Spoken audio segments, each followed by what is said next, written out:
चंदगड तालुक्यातील कोवाड या ठिकाणी नव्याने सुरुवात होत असलेल्या ताम्रपर्णी प्रतिष्ठानच्या नामफलकाचा अनावरण सोहळा व कोरोना कालखंडामध्ये अविरत सेवा बजावणाऱ्या आरोग्य कर्मचारी, सफाई कर्मचारी व पत्रकार यांचा कोरोना योद्धा म्हणून सन्मान सोहळा नुकताच पार पडला। ताम्रपर्णी प्रतिष्ठान स्थापन करण्यापाठीमागचा उद्देश एवढाच आहे की आपल्या विभागातील, आपल्या चंदगड तालुक्यातील जे संगीतापासून वंचित आहेत, की म्हणजे आम्ही जेव्हा होतो त्यावेळेला हे सगळं काही नव्हतं आणि आमच्या इच्छा भरपूर अपुरे राहिलेल्या आहेत। म्हणून आम्ही जे आता जे हा सगळा म्हणजे सगळा पसारा मांडलेला आहे,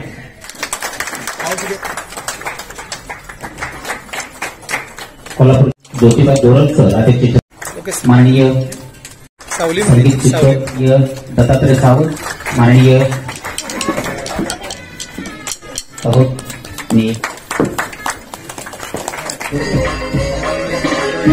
अध्यक्ष कोल्हापूर पोलीस कॉन्स्टेबल सत्कार संपन्न होत आहे।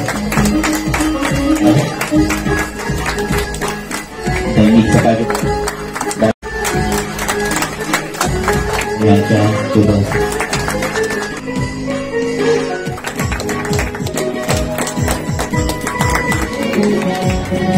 अतिशय नातं कसं जोडावं आणि ते कसं ठेवावं हे ताम्रपर्णी प्रतिष्ठानकडनं निश्चितपणे शिकायला पाहिजे।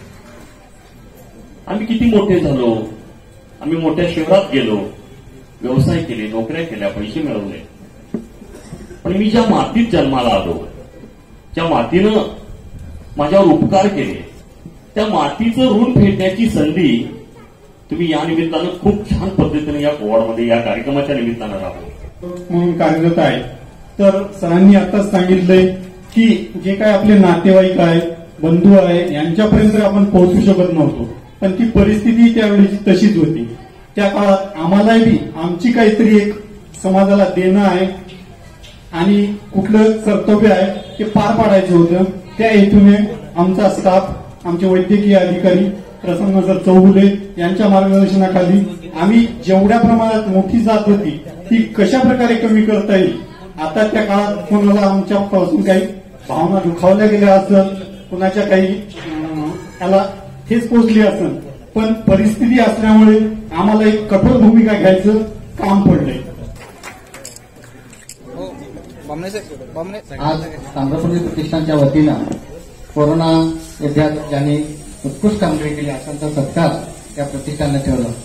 खरं तर कोविडचा ज्याला प्रादुर्भाव सुरू झाला आणि पहिला पेशंट ज्याला अल्बा दिवसात सापडला, त्या दिवसापासून मी माझ्या बिनच्या वतीनं तालुक्यातील शेवटच्या पेशंटवर रोज अपडेट देत होतो आणि ह्या कामाची दखल म्हणजे एक समाजामध्ये जनजागृती करण्याचं काम आम्ही पत्रकार मंडळी करतो। माझे सर्व पत्रकार बंधू आहेत, हे सर्वच आम्ही त्यात कार्यतत्पर होतो की आपापल्या गावात, आपली गावं, आजूबाजूचा परिसर या कोरोनापासून अबाधित राहावा ही एकच इच्छा होती आणि म्हणून आम्ही रोज अपडेट देतो। या कामाची दखल या प्रतिष्ठानाने घेतलं।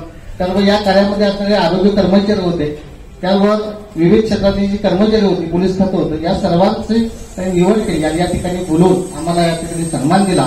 आमचा या ठिकाणी सन्मान करून आमच्या पाठीवरती शाबासकी साधली। त्या प्रतिष्ठानाला मी शुभेच्छा देतो। मला ज्या गोष्टी या मातीत मिळाल्या नाहीत त्या सर्व गोष्टी आमच्या बांधवांना मिळाव्या या उद्देशानं आम्ही हे प्रतिष्ठान या ठिकाणी सुरू केलेलं आहे। कुंभारसाहेब, कोवाड भूमी ही कलाकारांची भूमी आहे आणि या ठिकाणी अनेक कलाकार आहेत, अनेक होतकरू मुलं आहेत, त्यांना चांगल्या प्रकारचं व्यासपीठ या ठिकाणी मिळू शकत नाही आणि आपण प्रतिष्ठानच्या वतीनं हा जो या ठिकाणी प्रतिष्ठानच्या वतीनं हा जो एक व्यासपीठ उपलब्ध करून दिला आहे ते खूप चांगलं आहे। नक्कीच या ठिकाणी या होतकरू मुलांना त्याचा चांगला फायदा होणार आहे। आज या ठिकाणी ज्यांनी कोरोना काळामध्ये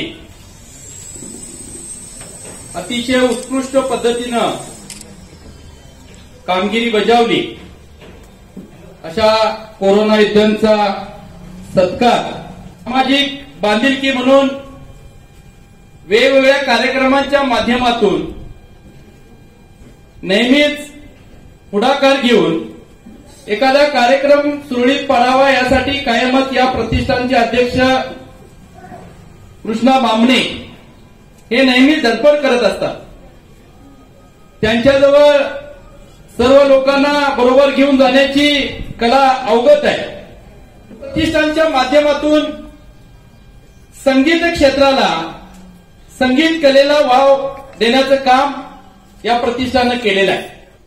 सन्माननीय व्यासपीठ आणि आजच्या व्यासपीठावर उपस्थित सर्व मान्यवर, आजच्या कार्यक्रमाचे अध्यक्ष माननीय शिवाजी विष्णू पाटील, कविवर्य व उपाध्यक्ष ताम्रपल्ली. आम्ही मराठी या वाद्यवृंदाची सुद्धा स्थापना केलेली आहे. तर कलावंत आपण मनापासून म्हणत गेलो की कलावंत पाहिजेच आहेत आणि त्या अनुषंगाने या आम्ही मराठी या वाद्यवृंदाची स्थापना केलेली आहे. तेव्हा सर्वांनी या कार्यक्रमाकडे निश्चितपणानं पाहावं तेवढी मी विनंती करतो.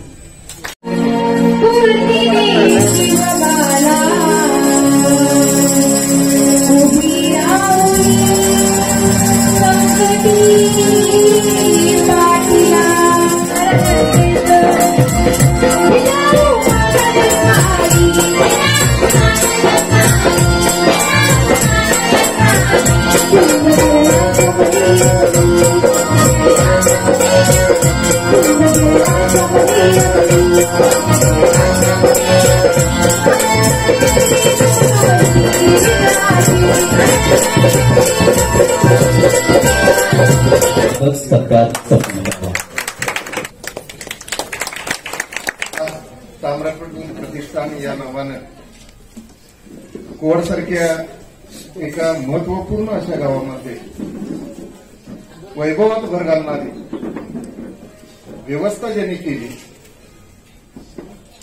आणि ताम्रपल्ली प्रतिष्ठान निर्माण केलं की माणूस असला की माणसाचा बीपी सुद्धा कमी होतोय, शुगर सुद्धा कमी होते, आनंदायी जीवन जगण्याची प्रेरणा जी मिळते ती मनोरंजनातून मिळत असते आणि ते मनोरंजनाचं काम या प्रतिष्ठाननं करण्याचं ठरवलं. त्याबद्दल मी कोवडच्या आणि या जिल्हा परिषदेच्या मधील वतीनं धन्यवाद देतो.